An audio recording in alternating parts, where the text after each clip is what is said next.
Chapter 22. The voyage came to an end. We landed and proceeded to Paris. I soon found that I had overtaxed my strength and that I must repose before I could continue my journey. My father's care and attentions were indefatigable. But he did not know the origin of my sufferings, and sought erroneous methods to remedy the incurable ill. He wished me to seek amusement in society. I abhorred the face of man. Oh, not abhorred. They were my brethren, my fellow beings, and I felt attracted even to the most repulsive among them, as to creatures of an angelic nature and celestial mechanism. But I felt that I had no right to share their intercourse. I had unchained an enemy among them, whose joy it was to shed their blood and to revel in their groans. How they would, each and all, abhor me, and hunt me from the world, did they know my unhallowed acts, and the crimes which had their source in me. My father yielded at length to my desire to avoid society, and strove by various arguments to banish my despair. Sometimes he thought that I felt deeply the degradation of being obliged to answer a charge of murder, and he endeavored to prove to me the futility of pride. "Alas, my father," said I, "how little do you know me! Human beings, their feelings and passions, would indeed be degraded if such a wretch as I felt pride. Justine, poor, unhappy Justine, was as innocent as I, and she suffered the same charge. She died for it, and I am the cause of this. I murdered her. William, Justine, and Henry, they all died by my hands." My father had often during my imprisonment heard me make the same assertion. When I thus accused myself, he sometimes seemed to desire an explanation, and at others he appeared to consider it as the offspring of delirium, and that during my illness some idea of this kind had presented itself to my imagination, the remembrance of which I preserved in my convalescence. I avoided explanation, and maintained a continual silence concerning the wretch I had created. I had a persuasion that I should be supposed mad, and this in itself would forever have chained my tongue. But besides, I could not bring myself to disclose a secret which would fill my hearer with consternation, and make fear and unnatural horror the inmates of his breast. I checked, therefore, my impatient thirst for sympathy, and was silent, when I would have given the world to have confided that fatal secret. Yet still words like those I have recorded would burst uncontrollably from me. I could offer no explanation of them, but their truth in part relieved the burden of my mysterious woe. Upon this occasion my father said, with an expression of unbounded wonder, "My dearest Victor, what infatuation is this? My dear son, I entreat you never to make such an assertion again." "I'm not mad," I cried energetically. "The sun and the heavens who have viewed my operations can bear witness of my truth. I am the assassin of these most innocent victims. They died by my machinations. 1,000 times would I have shed my own blood, drop by drop, to have saved their lives. But I could not, my father. Indeed, I could not sacrifice the whole human race." The conclusion of this speech convinced my father that my ideas were deranged, and he instantly changed the subject of our conversation, and endeavored to alter the course of my thoughts. He wished as much as possible to obliterate the memory of the scenes that had taken place in Ireland, and never alluded to them or suffered me to speak of my misfortunes. As time passed away, I became more calm. Misery had her dwelling in my heart, but I no longer talked in the same incoherent manner of my own crimes. Sufficient for me was the consciousness of them.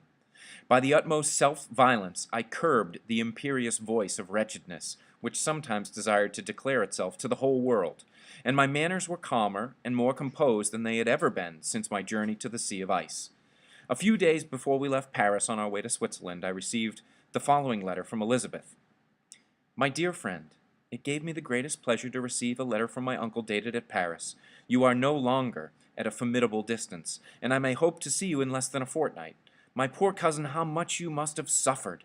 I expect to see you looking even more ill than when you quitted Geneva. This winter has been passed most miserably, tortured as I have been by anxious suspense, yet I hope to see peace in your countenance, and to find that your heart is not totally void of comfort and tranquillity. Yet I fear that the same feelings now exist that made you so miserable a year ago, even perhaps augmented by time. I would not disturb you at this period, when so many misfortunes weigh upon you, but a conversation that I had with my uncle previous to his departure renders some explanation necessary before we meet. Explanation, you may possibly say. What can Elizabeth have to explain? If you really say this, my questions are answered and all my doubts satisfied. But you're distant from me, and it's possible that you may dread and yet be pleased with this explanation, and in a probability of this being the case, I dare not any longer postpone writing what, during your absence, I have often wished to express to you, but have never had the courage to begin.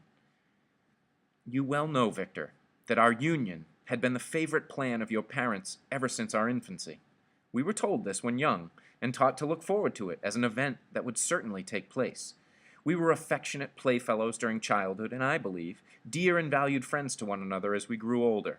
But as brother and sister often entertain a lively affection toward each other, without desiring a more intimate union, may not such also be our case? Tell me, dearest Victor, answer me, I conjure you, by our mutual happiness, with simple truth. Do you not love another? You've traveled, you've spent several years of your life at Ingolstadt, and I confess to you, my friend, that when I saw you last autumn so unhappy, flying to solitude from the society of every creature, I could not help supposing that you might regret our connection, and believe yourself bound in honor to fulfill the wishes of your parents, although they oppose themselves to your inclinations. But this is false reasoning. I confess to you, my friend, that I love you, and that in my airy dreams of futurity you have been my constant friend and companion. But it is your happiness I desire as well as my own, when I declare to you that our marriage would render me eternally miserable, unless it were the dictate of your own free choice. Even now I weep to think that, borne down as you are by the cruelest misfortunes, you may stifle by the word honor all hope of that love and happiness which would alone restore you to yourself. I, who have so disinterested an affection for you, may increase your miseries tenfold by being an obstacle to your wishes. Ah, Victor, be assured that your cousin and playmate has too sincere a love for you not to be made miserable by this supposition. Be happy, my friend, and if you obey me in this one request, remain satisfied that nothing on earth will have the power to interrupt my tranquillity. Do not let this letter disturb you. Do not answer tomorrow or the next day, or even until you come, if it'll give you pain. My uncle will send me news of your health, and if I see but one smile on your lips when we meet, occasioned by this or any other exertion of mine, I shall need no other happiness. Signed, Elizabeth Lavenza, Geneva, May 18th, 17-something or other. This letter revived in my memory what I had before forgotten, the threat of the fiend, "I will be with you on your wedding night." Such was my sentence, and on that night would the demon employ every art to destroy me or tear me from the glimpse of happiness which promised partly to console my sufferings. On that night he had determined to consummate his crimes by my death. Well, be it so. A deadly struggle would then assuredly take place, in which, if he were victorious, I should be at peace, and his power over me be at an end.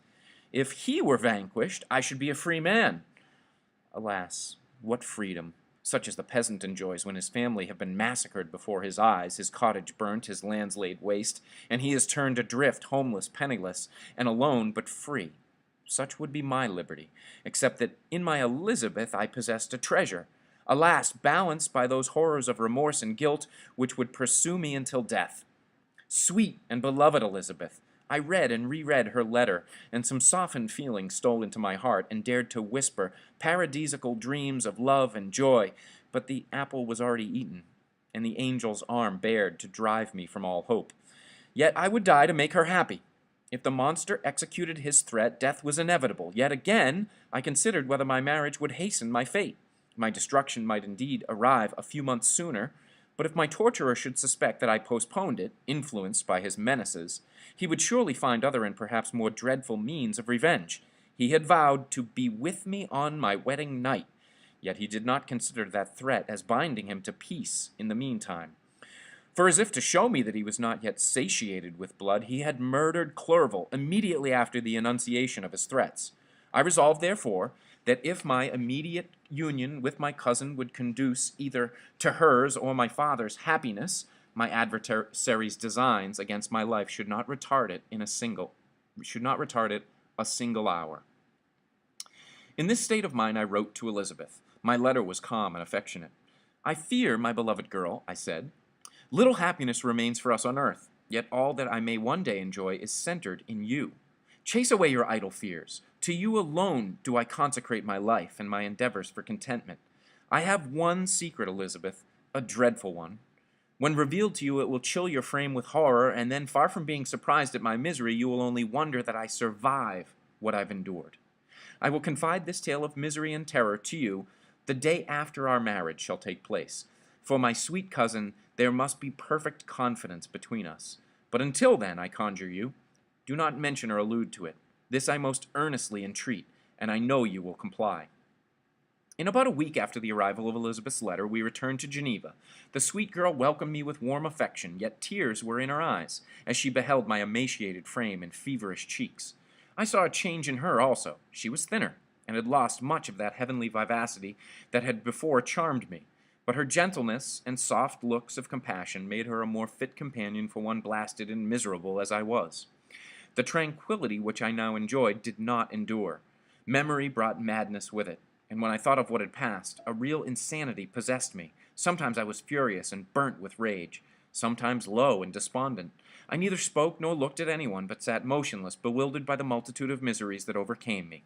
Elizabeth alone had the power to draw me from these fits.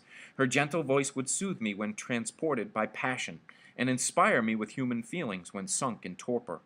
She wept with me, and for me. When reason returned, she would remonstrate, and endeavor to inspire me with resignation. Ah, it is well for the unfortunate to be resigned, but for the guilty there is no peace. The agonies of remorse poison the luxury there is otherwise sometimes found in indulging the excess of grief. Soon after my arrival, my father spoke of my immediate marriage with Elizabeth. I remained silent. "Have you, then, some other attachment?" "None on earth. I love Elizabeth, and look forward to our union with delight. Let the day, therefore, be fixed, and on it I will consecrate myself, in life or death, to the happiness of my cousin."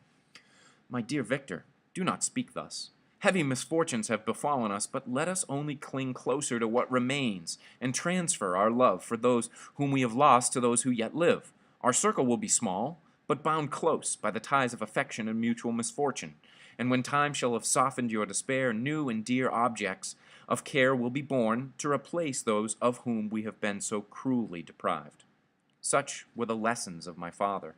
But to me the remembrance of the threat returned, nor can you wonder that, omnipotent as the fiend had been in his deeds of blood, I should almost regard him as invincible, and that when he had pronounced the words, "I shall be with you on your wedding night," I should regard the threatened fate as unavoidable. But death was no evil to me if the loss of Elizabeth were balanced with it, and I therefore, with a contented and even cheerful countenance, agreed with my father, that if my cousin would consent, the ceremony should take place in 10 days, and thus put, as I imagined, the seal to my fate. Great God! If for one instant I had thought what might be the hellish intention of my fiendish adversary, I would rather have banished myself forever from my native country, and wandered a friendless outcast over the earth, than have consented to this miserable marriage. But, as if possessed of magic powers, the monster had blinded me to his real intentions, and when I thought that I had prepared only my own death, I hastened that of a far dearer victim. As the period fixed for our marriage drew nearer, whether from cowardice or a prophetic feeling, I felt my heart sink within me, but I concealed my feelings by an appearance of hilarity that brought smiles and joy to the countenance of my father, but hardly deceived the ever-watchful and nicer eye of Elizabeth. She looked forward to our union with placid contentment, not unmingled with a little fear, which past misfortunes had impressed, that what now appeared certain and tangible happiness might soon dissipate into an airy dream, and leave no trace but deep and everlasting regret. Preparations were made for the event, congratulatory visits were received, and all wore a smiling appearance. I shut up, as well as I could, in my own heart the anxiety that preyed there, and entered with seeming earnestness into the plans of my father, although they might only serve as the decorations of my tragedy. Through my father's exertions, a part of the inheritance of Elizabeth had been restored to her by the Austrian government. A small possession on the shores of Como belonged to her. It was agreed that immediately after our union we should proceed to Villa Lavenza and spend our first days of happiness beside the beautiful lake near where it stood. In the meantime, I took every precaution to defend my person in case the fiend should openly attack me. I carried pistols and a dagger constantly about me, and was ever on the watch to prevent artifice, and by these means gained a greater degree of tranquillity. Indeed, as the period approached, the threat appeared more as a delusion, not to be regarded as worthy to disturb my peace, while the happiness I hoped for in my marriage wore a greater appearance of certainty, as the day fixed for its solemnization drew nearer, and I heard it continually spoken of as an occurrence which no accident could possibly prevent.